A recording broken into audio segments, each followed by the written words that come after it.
Lord David Frost continues to expose the globalist world order, this time by hitting back at Boris Johnson's government's incompetence when it comes to basic energy policies.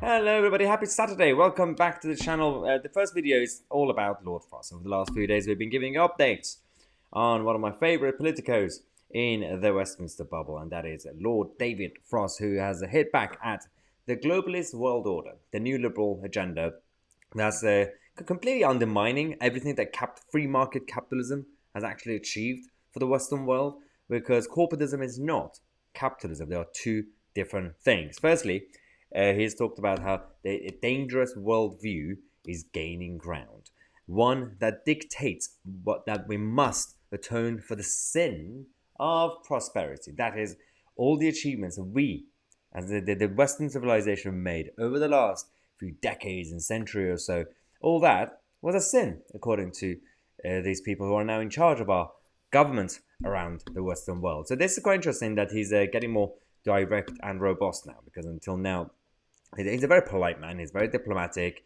and he was a chief negotiator. Of course, he had to be diplomatic, but now he's come out to completely expose the problem that we are seeing inside the system. Firstly, he talked about the energy policies, and he said, he's very honest. He said, the truth is that neither we nor the European Union have an energy policy that can actually deliver what needs to be delivered. On the one hand, politicians and all the activists and lobbyists are going with, well, we need to be green, we need to be sustainable, right?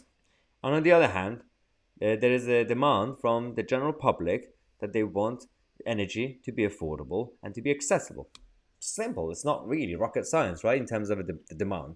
But we don't really have any policy that can deliver either of them, let alone both at the same time. Lord Frost continues by saying that making people do things that they wouldn't voluntarily do is not only unpopular, as Boris Johnson's government is already finding, but actually a limit on prosperity. Why is no one else saying these things? It's just so sad that there are only a handful of people in politics right now, in British politics, and the rest of them are not really involved in politics anymore. They're not really in Westminster. There are the outsiders, like the rest of us. No one is brave enough to stand up in the House of Commons to actually say these things. There are people like Steve Baker and many others who do that, but not enough of them to make a wave. Now, this is the important part of this article that Lord Frost wrote for the Telegraph. Lord Frost says, I think this is because I fear a different worldview is now deeply embedded across politics. It's one that sees industrial civilization as damaging to the planet and low energy use as desirable. It's one that thinks some form of original sin was committed in this country by the likes of James Watt and others, for which we must now expiate. I mean, actually, before we continue this part of it, one of the issues that we've had is that nobody's actually come out to talk about the Industrial Revolution. Nobody's come out to actually talk about the achievements we made, but also, of course, the consequences of some of the idiotic stuff that we created, right? There is a balance to be talked about. That we can be impartial on this issue. No one's talking about this because everybody is completely partisan.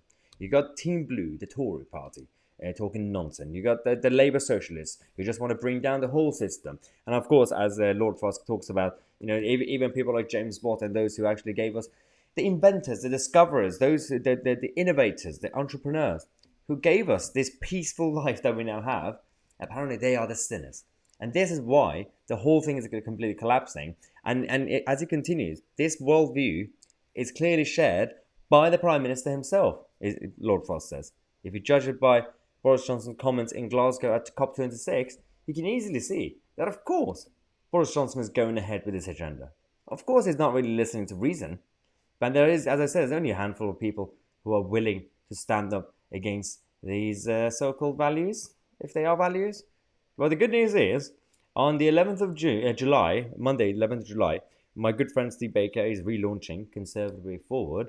But I did notice on Twitter that Lord Frost has retweeted that promo. So hopefully, Lord Frost is going to be also joining this army with Steve Baker and Conservative Way Forward, which is going to be a good, very solid campaign group that will be pushing for actual conservative values inside the Tory party, but also outside the Tory party as well. So this is going to be actually useful. I am going to be there on the 11th of July at the relaunch of the Conservative Way Forward with Steve Baker, and hopefully that also might mean that maybe Lord Frost is going to be there too, which means I'm going to have a quick chat with him. Hopefully I'll get him to be interviewed on this channel. If you want to see that happening, then definitely click on the like button and share this video on my Tousi and we are the media.